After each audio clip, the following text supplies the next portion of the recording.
called Our Mountains Are Our Pillows, and that's the title of an ethnographic overview Barney and I worked on in the early 1990s, so way back, for the U.S. National Park Service in Glacier National Park. And what they wanted to do was to document the traditional land use activities of the Piikáni people and other groups within the boundaries of the park. So today what I want to do is share some of the insights we gained through our collaboration with Piikáni elders and spiritual leaders in Alberta and Montana. And what I'm hoping to do is show you that even though we started out with this sort of more utilitarian approach to documenting land and resource use, what I think, looking back now 30 years later, our research really describes a sacred ecology of the Piikáni peoples, and it's centered around Mistakis, the backbone, the eastern slopes of the Rocky Mountains. So our fieldwork was conducted in 1993 and 1994, and we interviewed elders from both the Blackfeet Reservation in Montana and the Piikáni Reserve in southern Alberta. And in total, we were able to interview 23 elders altogether, 12 women and 11 men. And I just want to acknowledge some of my teachers here. So going from left to right, Elsie Yellowhorn, some of you may know Eldon Yellowhorn, Margaret Plain Eagle, Doris Many Guns, and George and Molly Kickingwoman. So these were some of the elders who took me under their wing and answered my many, many questions.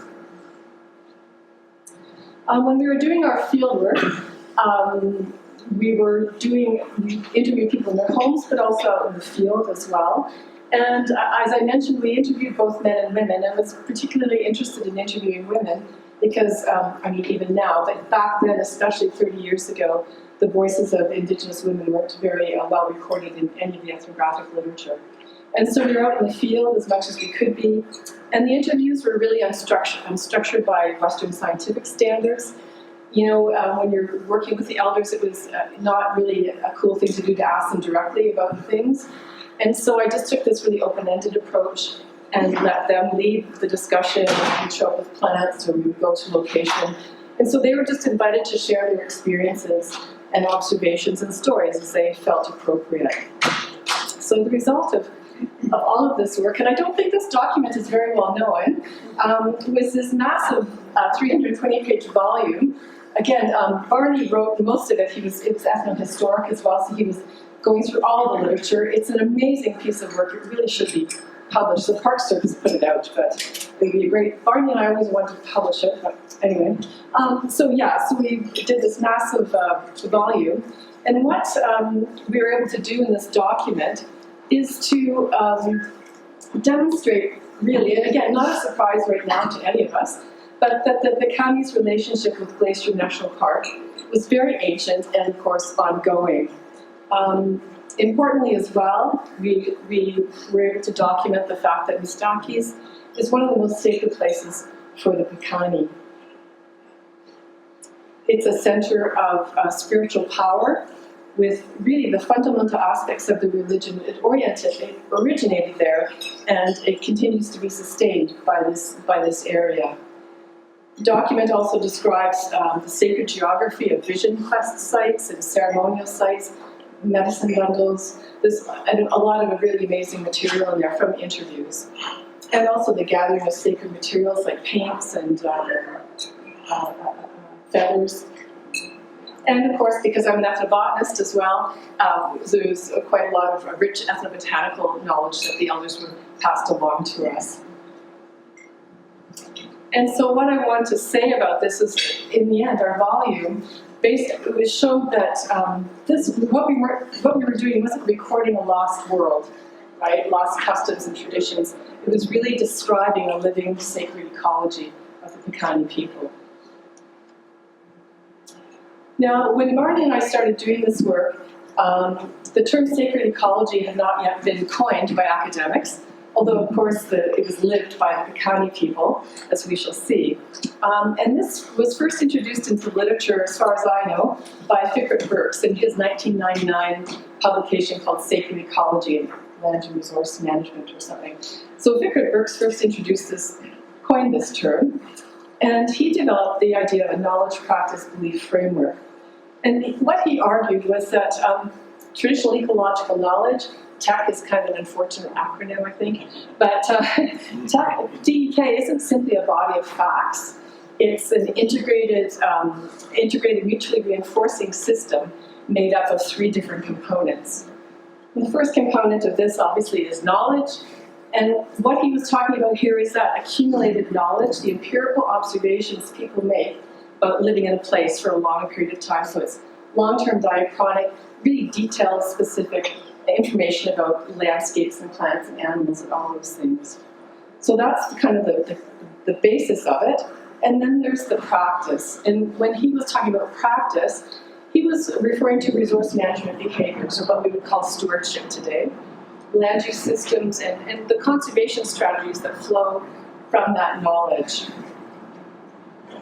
And of course, covering all of this is a belief system. And so what he was referring to is the worldview, the values, the ethics, and the spiritual relationships with the natural world that underpin and give meaning to both the knowledge and to the practice. And he points out that these, we talk about them as 3 separate levels, but they're not separate, right? You can't separate them, and this is something I hope you'll see with my talk today and talking to the elders. So these 3 dimensions are deeply independent, and they must be understood holistically, right? And they must be understood as a dynamic system, not stagnant, but dynamic, ever evolving, and really embedded in culture in a specific place. To help visualize, he also came up with this a diagram, which is a little bit awkward because there's 4 levels in the knowledge practice belief system. But the core local, I'm going to talk about each one of these. The core, the local knowledge of plants and animals, the stewardship systems, social institutions, and then the overarching worldview. So I'm just going to pick out examples from our work to show you how that showed itself with our work with the Piikáni people. So first we're going to start with the local knowledge of Mistakis. And this is the core of the framework.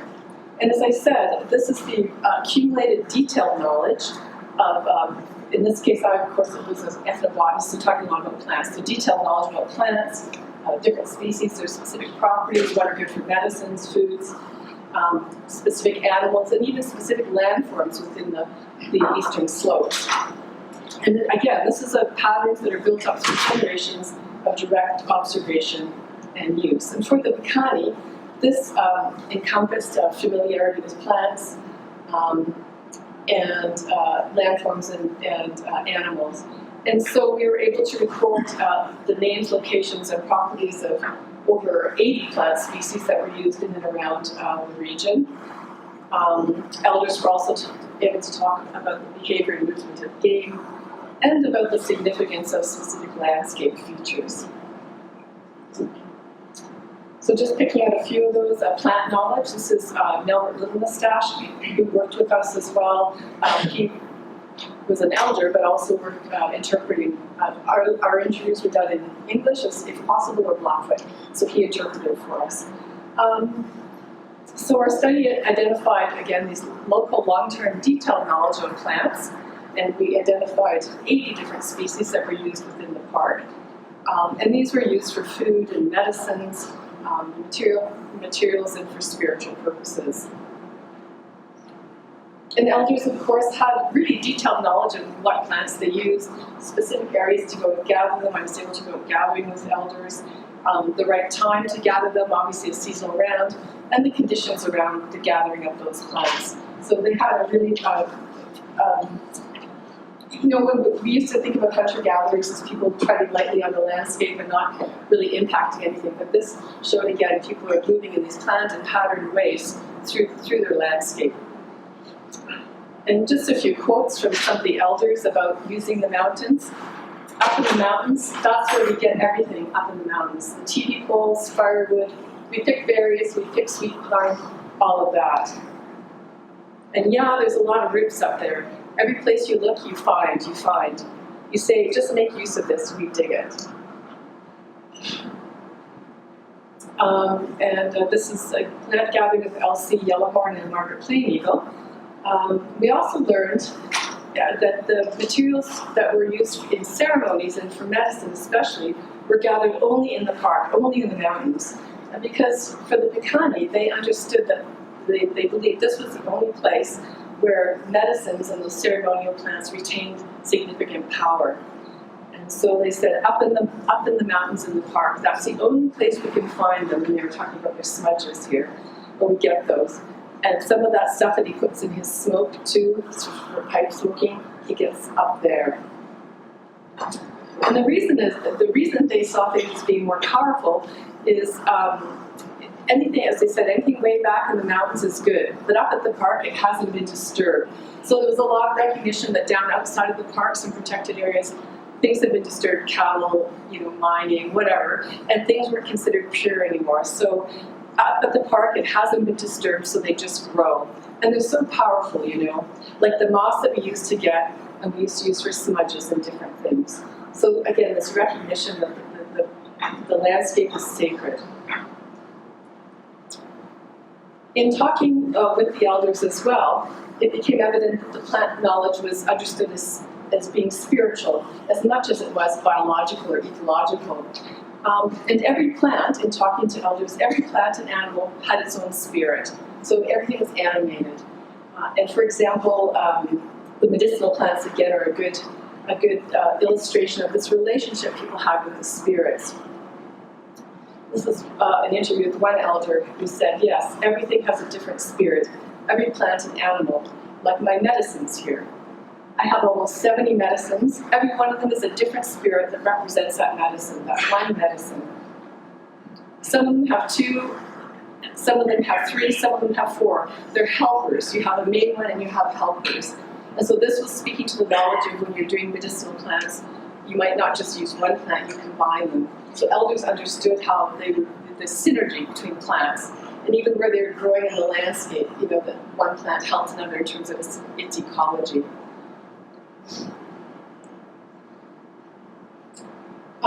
This is the next level in Piikáni's model, and this is the land and resource management, which I've just called stewardship practices.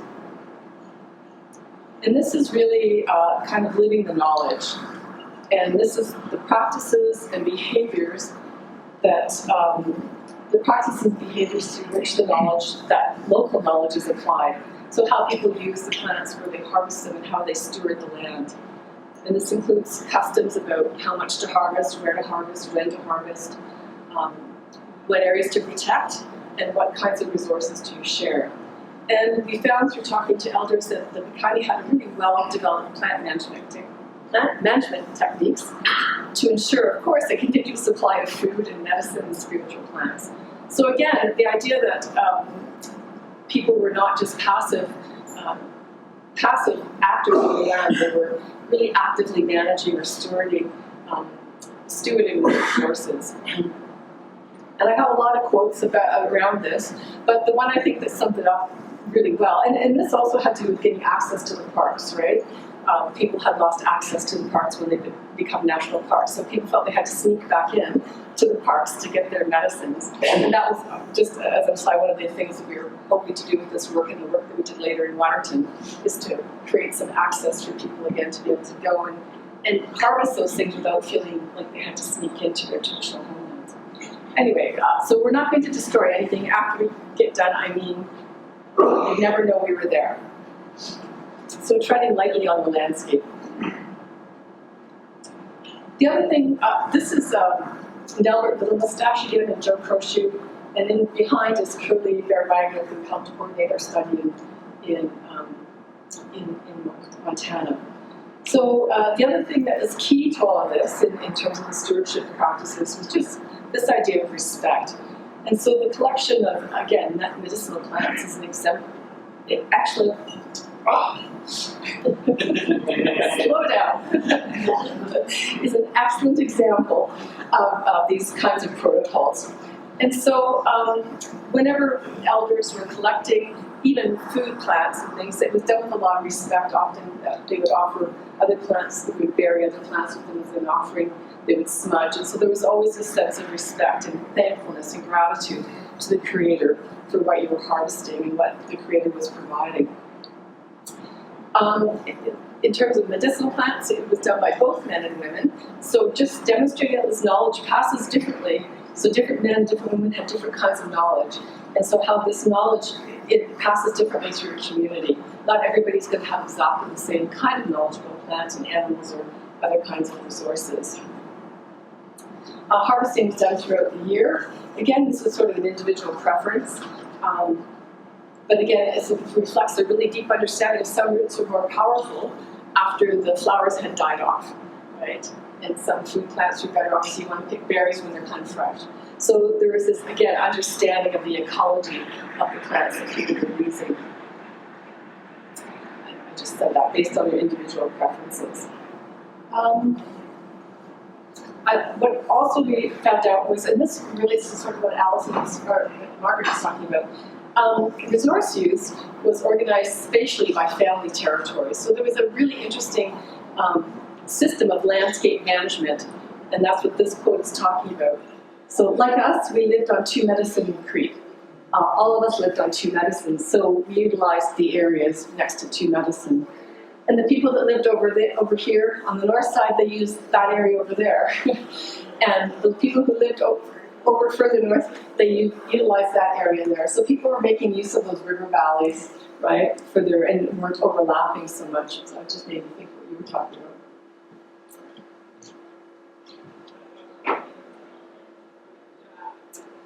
And finally, or not finally, social institutions, which is the next level in Burke's model. These are, of course, the community structures and the rules that organize and transmit that knowledge and practice across generations. And this is just one of the elders' gatherings that we had. And so this will include things like family responsibilities, how do you relate to your family, the authority of elders as knowledge holders or specific individuals as privileged knowledge holders. Ceremonial societies are involved in this, the protocols, like how do you get access to a sacred site? Not everybody can go and access sacred sites, right? So all of these things are included in the social institutions. And they ensure that, these social institutions just ensure that ecological knowledge doesn't just sit with one individual, but it's actually embedded in the entire community. So this is me, young me, and Josephine Crochu, and that's actually Barney's leg right there. That's not my leg. Be clear about that. Anyway, so the point I wanted to make here was this knowledge transmission was a lifelong relational process, not really an instruction, but you went to be an apprentice. And when I started working with Josephine with my tape recorder and my notebook and my plant specimens, we are really happy the Creator sent you to us to learn, but this is not the way you want to do it. So what they were very generous and gracious, but they said really how you would learn is you would come and live with us forever, and we would teach you every day something, right? But no, there was a processual influence. So that was an eye-opening thing for me as a young graduate student. And then Josephine also pointed out, and this gets back to asking questions, and even within the community, about how knowledge is transferred. So Josephine, who was a healer, said to me, we have a law that we can't go out and tell people, come to this. So you couldn't kind of hang out a shingle and say, I'm a healer. The Spirit will put it in their heads to go. We can't put on our doors that we do medicine for the sick and help people. We can't. That's the law.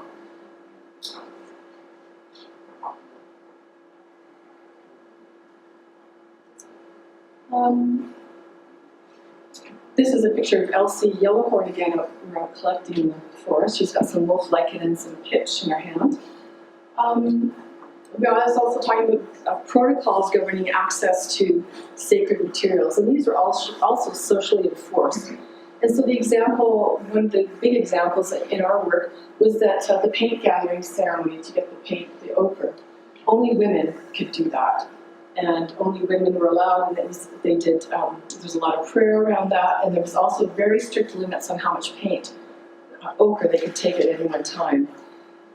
And so the quote, they would pray a long time and then they would go. they'd be gone for a couple of hours. They would come back and they would all each have a sack, not a great big bunch, just have a little bit.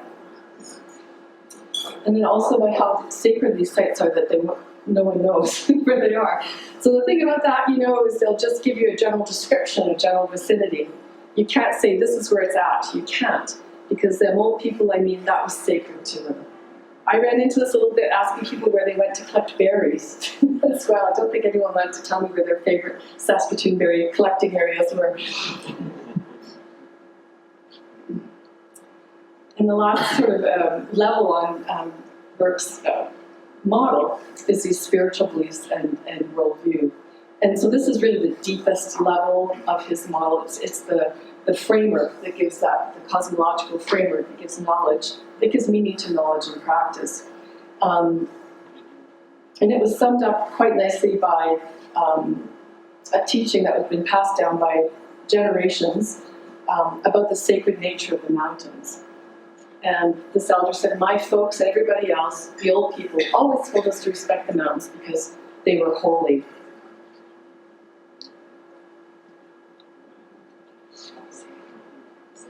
I'm getting close. Yeah, okay, almost done. So to summarize, for the Piikáni, Mistakis is not simply a resource base, but a sacred landscape inhabited by spiritual beings and animated by relationships of reciprocity between humans and the non-human world. It's where the most fundamental aspects of Piikáni religion originated and continue to be sustained.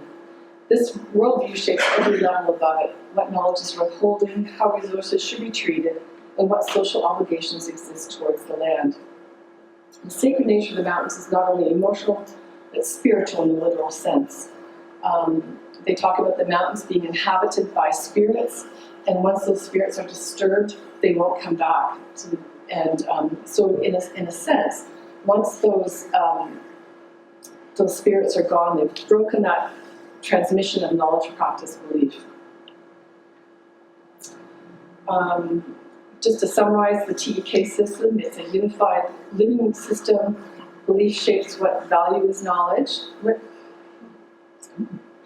knowledge is valued. Practice transmits that knowledge, and knowledge sustains and validates the beliefs. And this is exactly what the Piikáni elders told us, right? We learned this from them. You can't understand why a Piikáni elder gathers moss at the back of Glacier National Park without understanding the medicine pipe ceremony it belongs to, the spirit that inhabits it, and the grandmother who first showed you where to go. This integration runs so deep, as I said, that disruption of one dimension damages all the others. And so Mistakis is central to Piikáni identity.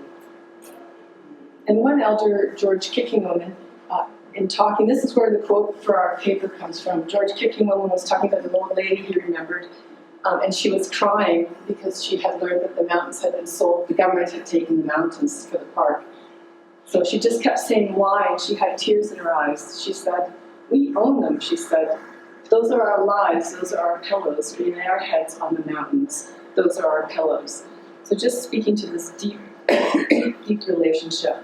And one last quote, they are my stone. Even if this is George talking, even if this is my last sacrament or something, I still won't forget the mountains. If I ever go, I'm going to have somebody write when I go, the mountains are mine, I'll never forget. They're my own stone. Thank you.